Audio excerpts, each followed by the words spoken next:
Monsieur le maire, bienvenue dans C'est-à-dire. Bonjour. Jauge réduite, rassemblement limité, fermeture des gymnases. Gennevilliers se trouve en alerte renforcée selon les déclarations du ministre Olivier Véran de la semaine dernière. L'arrêté préfectoral est sorti. Et donc depuis ce lundi 28 septembre, dans ces zones, la jauge des rassemblements est ramenée à 1000 personnes. Les grands événements comme les fêtes locales sont interdites. Quelles sont les conséquences pour la ville ? D'abord, il n'y a pas que la ville de Gennevilliers, mais il y a tout le bassin parisien, on va dire, qui est compris dans cette zone d'alerte.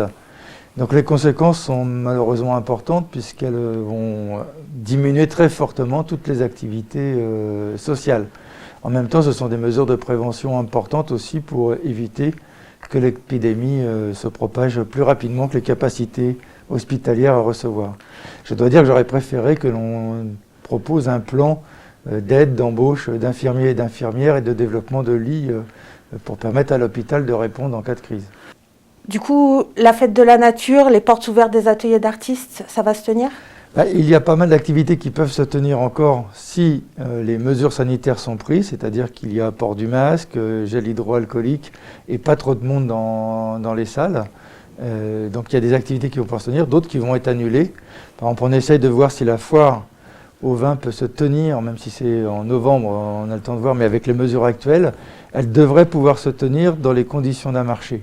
Par contre, il y a des activités qui risquent d'être annulées, puisque réunissant trop de personnes, je pense au concert, salle des fêtes avec l'Orchestre national de Barbès. Il est prévu également la fermeture des salles de sport et des gymnases, mais apparemment les gymnases restent ouverts aux scolaires, aux associations qui travaillent avec les enfants. Pourquoi ? Parce qu'il y a quand même un brassage. Oui, alors nous avons eu une réunion avec le préfet, ce qui était bien d'ailleurs, de concertation entre les maires et la préfecture pour voir comment on appliquait localement les mesures. Moi, j'ai personnellement plaidé sur le fait que les scolaires, même les clubs d'ailleurs, mais au minimum les scolaires, puissent continuer des activités sportives. Un groupe classe qui est dans sa classe, qu'il soit dans sa classe ou dans un gymnase, c'est exactement la même chose. Donc il aurait été stupide de ne pas leur permettre de faire du sport, voire même contre-productif. Donc nous avons plaidé là-dessus à plusieurs maires et nous avons obtenu raison. Donc le décret est même assez intéressant puisqu'il parle des mineurs. Donc toutes les personnes en dessous de 18 ans peuvent continuer de pratiquer des activités sportives, que ce soit dans le cadre scolaire ou dans le cadre associatif. Par contre, malheureusement, pour les majeurs, ça n'est plus possible. Pour les collèges et lycées ? Pareil, j'ai dit mineurs, donc ça va fonctionner de la même façon. Et qu'en est-il pour les autres associations du coup ?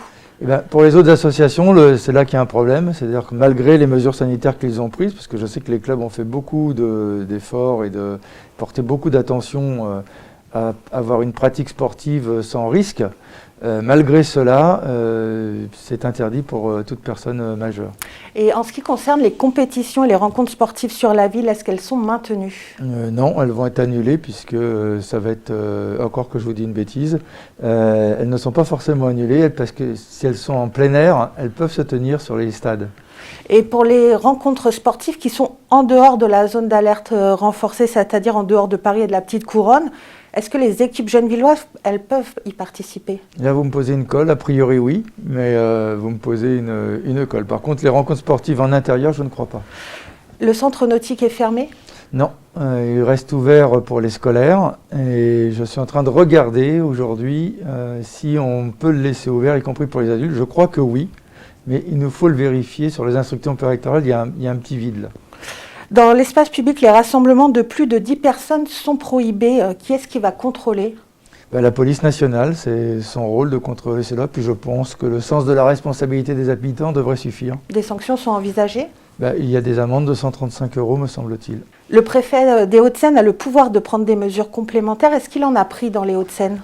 Je ne crois pas qu'il y ait pris des mesures supplémentaires à ce qu'a annoncé le ministre. Il a même travaillé à adapter à notre département les mesures avec des assouplissements. Par exemple, le sport était interdit sur les scolaires dans Paris. Il y avait des mesures parisiennes plus rigoureuses qu'on n'a pas appliquées dans les Hauts-de-Seine. Et maintenant, Paris, d'ailleurs, va appliquer ce que l'on fait dans les Hauts-de-Seine suite à la réaction de la mairie de Paris. La concertation qui a eu lieu avec les maires a été utile de ce point de vue-là. Du coup, vous êtes d'accord avec lui ? Je suis d'accord sur le fait qu'il faut prendre des mesures. J'aurais préféré que les clubs sportifs puissent continuer pour les adultes, parce que je crois qu'on peut faire du sport de manière raisonnable et avec le moindre risque. Par contre, toutes les autres mesures, oui, je pense qu'il fallait les prendre si on veut éviter que l'épidémie se développe dans les 15 prochains jours. Vous nous avez dit solliciter l'Agence nationale régionale de santé, la Caisse primaire d'assurance maladie, le préfet pour une meilleure identification des personnes positives. Qu'en est-il? Est-ce que vous avez eu des réponses? Non, je n'ai à ce jour aucune réponse ni du préfet, ni de l'Agence régionale de santé, ni des hôpitaux de Paris, ni de la sécurité sociale. Pourtant, c'est le problème majeur, parce que certes, il fallait prendre des mesures, mais un État qui ne prend pas des mesures pour suivre hebdomadairement l'évolution du virus dans des villes et de manière géolocalisée, c'est ne pas suivre la pandémie. Alors ça me semble une des mesures les plus efficaces à prendre. Donc je vais réinsister auprès de la préfecture. Pourtant, il existe déjà une application Stop Covid. Oui, mais ça n'a pas à voir avec l'application Stop Covid, c'est simplement pour savoir avec qui vous avez été en contact. L'application, ce que je souhaite, moi, c'est de connaître les résultats des tests dans la ville, par quartier, pour voir s'il y a plus de monde ou moins de monde qui est testé positivement. Par ailleurs, un des grands scandales, c'est que les laboratoires de Gennevilliers n'ont plus de révélateurs pour les tests, parce qu'ils sont en pénurie. Et donc on peut nous dire à la télé... C'est pas uniquement à Gennevilliers. Non, c'est sur l'ensemble du bassin, ce qui explique les durées d'attente de plus en plus longues. Et donc le gouvernement ferait mieux de s'occuper de cela aussi, parce qu'on ne peut pas parler de tests massifs et de faire des opérations de com sur l'idée on va tester massivement et de pas avoir assez de produits. Si par exemple vous avez les résultats par quartier et qu'un nombre de cas très important y est identifié, ça veut dire que vous seriez prêt à confiner un quartier? Oui, moi je pense que c'est cela qui serait responsable avec la population, c'est de se dire que l'on vit le plus normalement possible, on essaye d'avoir des activités sociales, parce que c'est important d'avoir des activités sociales pour la démocratie, pour la santé mentale des gens, pour la vie tout simplement, pour notre équilibre, et que l'on puisse prendre des dispositions quand il y a risque, s'il y avait un danger dans un quartier, qu'on puisse confiner de manière ciblée. Ce serait beaucoup plus intelligent que de mesurer à l'aveugle. Tous les 15 jours, la situation risque d'évoluer. Comment comptez-vous vous adapter?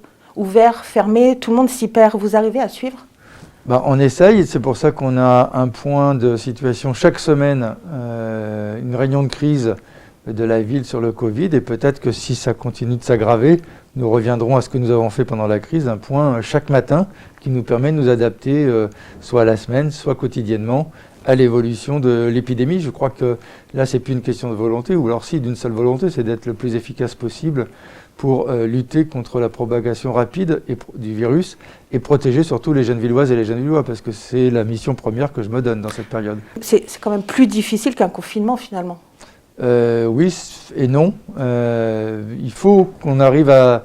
On peut avoir le loisir de se dire qu'il faut enfermer les gens, mais en même temps, je ne suis pas sûr que ça ne laisse pas de traces durables sur la qualité de vie des habitants, mais aussi sur des personnes âgées qui se trouvent totalement isolées. Donc il nous faut arriver à vivre le plus normalement possible en lien avec le Covid, d'autant qu'on ne sait pas combien de temps ça va durer. Les vaccins ne sont pas trouvés, et même s'il y avait un vaccin, on ne sait même pas encore si ce sera efficace dans la durée. En attendant, il faudra s'adapter. On arrête là, on se retrouve la semaine prochaine dans C'est-à-dire.